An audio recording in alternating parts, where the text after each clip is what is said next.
Assalamualaikum warahmatullahi wabarakatuh. Bertemu lagi dengan saya, Rifki M. Huda. Pada kesempatan kali ini, saya akan membagikan sebuah kisah tentang sahabat Rasulullah Sallallahu Alaihi Wasallam.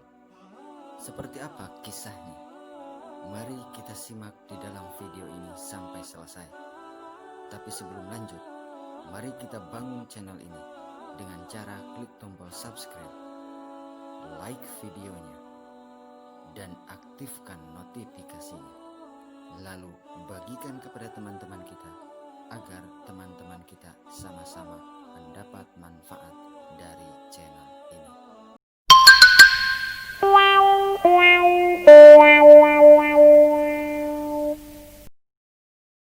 Itban bin Malik radhiyallahu an adalah salah satu seorang sahabat Nabi Muhammad SAW.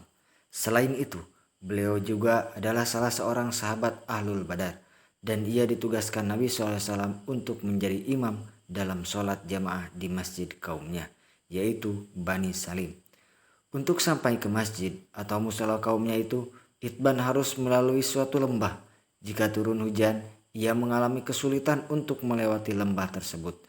Tetapi tetap saja ia melakukannya untuk sampai ke masjid dan melaksanakan tugas yang diberikan oleh Rasulullah SAW kepadanya.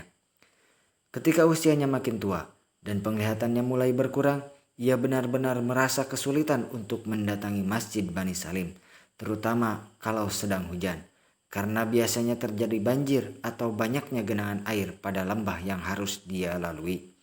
Karena itu, ia bermaksud meminta keringanan kepada Nabi SAW atas tugas yang beliau berikan kepadanya. Apalagi di Masjid Bani Salim tersebut telah ada beberapa orang lain yang bisa menggantikan tugasnya mengimami sholat jamaah. Itban bin Malik datang ke Madinah untuk menemui Rasulullah SAW dan menyampaikan maksudnya tersebut. Rasulullah SAW memahami kesulitan Itban dan memenuhi permintaannya. Kemudian Itban berkata lagi, "Wahai Rasulullah, saya mohon Tuhan datang ke rumah saya. Saya ingin menjadikan sebagian rumah saya untuk mushola." Sekali lagi, Nabi SAW memenuhi permintaan Itban dan berjanji untuk mendatangi rumahnya esok harinya. Keesokan harinya, ketika hari tidak begitu panas lagi, Nabi SAW bersama Abu Bakar datang ke rumah Itban. Setelah dipersilahkan masuk, beliau tidak langsung duduk tetapi justru bersabda, "Di mana tempat yang engkau harapkan aku akan sholat?" Itban mengantar Nabi SAW pada tempat yang disiapkan untuk mushola. Beliau berdiri dan bertakbir. Ia dan Abu Bakar berdiri di belakang beliau ikut sholat juga. Beliau sholat sunnah 2 rakaat. Usai sholat, Itban mempersilahkan 2 tamunya yang mulia ini makan bubur gandum yang telah disiapkannya. Penduduk kampung Itban yang mendengar kabar kehadiran Nabi SAW dan Abu Bakar berbondong-bondong datang ke rumah Itban menemui beliau. Tetapi ada salah seorang warga yang berkata, "Apa gerangan yang sedang dilakukan Ibnu Malik?" Seorang warga lainnya menyahuti, "Dia sih orang munafik yang tidak cinta kepada Allah dan Rasulnya."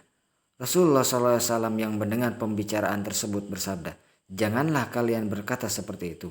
Apakah kalian tahu dia, Itban, mengucapkan la ilaha illallah, itu tujuannya mengharap keridhaan Allah.